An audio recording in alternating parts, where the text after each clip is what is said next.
มารักษาปกหง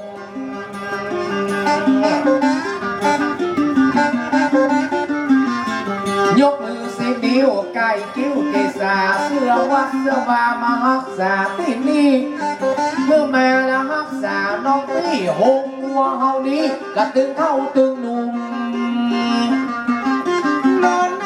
จักโซแม่ยิงจักโซปอดใจเพื่อนายค่อยยกมือกราบตาสุเทพเราจะเมตตามตัวพี่น้องหัวมัวจะห้องมาปกคุมข้อหูข้อตาพอออกแล้วเนี่ยวันนี้ก็มาพอจนบุญในงานเมื่อมีงานกินไงกันลงวังมาหักษาน้องสาปีสิ่งศักดิ์สิทธิ์ที่มีห้องหัวตึงปวงหลวงเจ้าแม่ดีกุลไม้สดีแต่ที่เป็นห้องใหญ่เจิญมาหมดสิ่งศักดิ์สิทธิ์ที่พี่น้องเขาเคารพนับถือมือ10 นิ้วไก่กิ้วเกศสังหาตนคู่บาที่เฮาสากรรมไว้องค์ศรีวิชัยตนบุญองค์ใหญ่ที่ตั้งใจและประกันน้องกาน้องนางไอ้สิ่งศักดิ์สิทธิ์ในโลกทั้งหลายแม่ยิงปอดใหญ่สู่เจิญติดที่สิ่งศักดิ์สิทธิ์สถิตในโลกาเพื่อมารักษาตึงก็อุ้ยแม่อุ้ยคนหนุ่มนี่รักษาก็เที่ยวได้หมดตึงบอกว่าคนผมตึงบอกว่าคนตุยป้ออุ้ยแม่อุ้ยมาห่วงแงนห่วงแกนบอกว่ากันละอ่อนคนใหญ่บ้านเหนือบ้านใต้ที่มาร่วมในงานแน่กะเจ้าไม่แน่เพื่อแม่รักษาตึงคนใหญ่ละอ่อน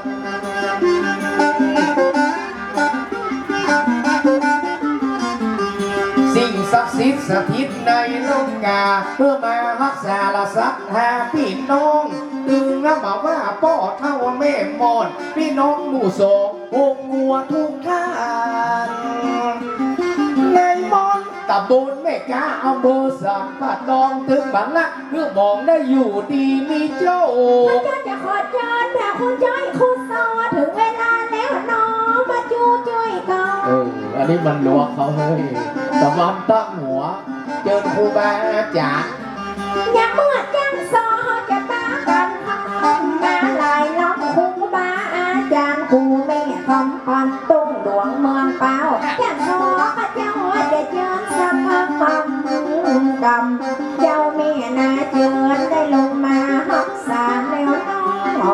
งอันนี้ลูกศิษย์แม่ครูคำปันตุ้งหลวงลูกศิษย์พระครูจันตาโอ้ยมามีหลายเขาเป็นศิษย์ป้อจันตาป้อครูยังมาพ่อป้อนแก่ป้อนเฮาพี่น้องเขาเป็นศิษย์จันตาเมืองเป้าแต่ว่าแม่ครูเขาวันนี้ป้อนตายแล้วน้องจันตาเล่าขำนี่นะแถมกับป้อครูจันตาก็ศิษย์แม่คำปันสู่ไปฟังลุงลังและครูไผ่กันพี่ยกมือ10 นิ้วไก่กิ้วเกษาป้อครูจันตาเจิญมานั่งป้อครูข้าก็ตายเพื่อเอาแม่คำปันก็ตายแล้วป้อครูดวงจันทร์มานั่งแฝงแอบข้างเจิญมันบุญแฮนถึงบัลละมองป้อครูดวงแถจันทมร์โคนอยู่ที่เสมึงอันนี้ก็คือป้อครูสายทองน้องกับเจ้าแม่น้องป้อครูสายทองกันหรือว่าแซมสู้ซ่าแซมซูซ่าป้อครูสายทองอยู่อำเภอสามเมืองเปิ้นว่าเมืองอันนี้กับป้อครูข้าหรือว่ากับป้อแซมซูซ่าร่วมกันต้มสาราชื่อเสียงกระดังโด่งแถมกับบัดเดียวกับมันถึงตึงแยงเจอครูบาอาจารย์เพื่อได้มาพอเป็นว่าก็ไอ้ตายังคำลูกศิษย์ประดวงจันทร์พ่อก็ห้องจันทร์บอกจันมาได้แฮมหมอจันมาได้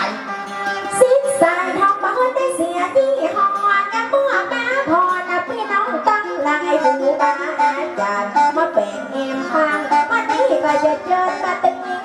จังไปนายเจ้าแม่นายขอเชิญมาได้ฉันอาหารเทียมก่อนเทียมสุดยังยังไม่ได้ขึ้นจ้ะรอสักกรรม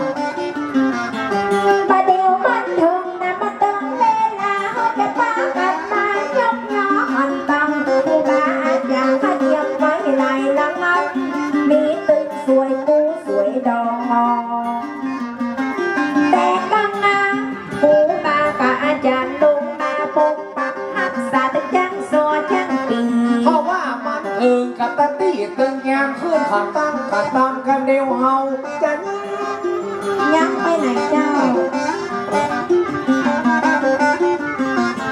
เอ็งดูจักปีเขาเมาเมินลำลำเดียวจะแย่งกับพักพ่อดะก้อนบอกสำหรับส่งคนนั่งนี่จะได้ขึ้นขันตั้งกับคู่ปีคู่สองนอกับเจ้าแม่นอบาเลื่อนบาลอบอกเวลาตอนบ่าย บ่ายสอง หรือจังปีไม่กินข้าวเนาะ อ๋อเจ้า จะฮือจังปีกินข้าวน้ำข้าวตอนสำหรับเจ้ามอนละข้าวเป้งกับไอ้จะขึ้นขันตั้งบอกเวลาตอนบ่ายน้องกับไอ้ยังบ่ยังเตือแต่ก็จะฮือจ้างปีที่เบาอยู่ตั้งหลังพอจะสักกรรมแล้วเขาจะว่าตอนไป กำเดียวยังกันสักกำว่ายังป้องชายนางจงเป็นม้วนเป็นม้วน แต่เจ๊โซเขาเหมือนยังด้วยนะ ยัง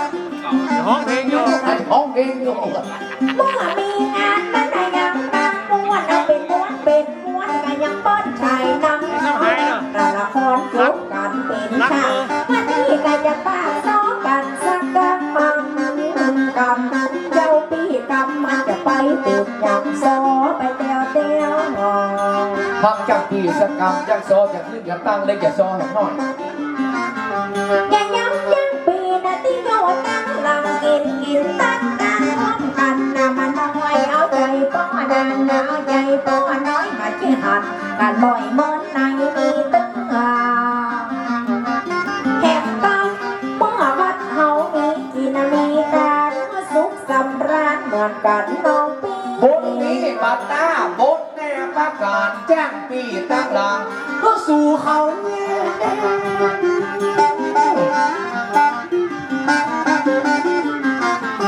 สำหรับจ้างกระโซเขาจะขึ้นขันตั้งเขาตึงบันแย้งถึงบันนีไปไหนเพราะว่าจ้างโซกับมันมีสองคู่ เจ้า เอาใจถึงแม่ยิงป้อใจ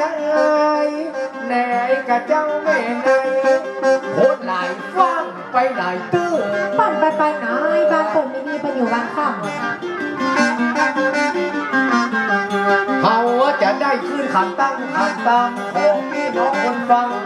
จะไปเบื่อสำลังจากซอและยังบ่ไปไหนเตื้อละหมู่จากปีเพื่อเขาไปพักผ่อน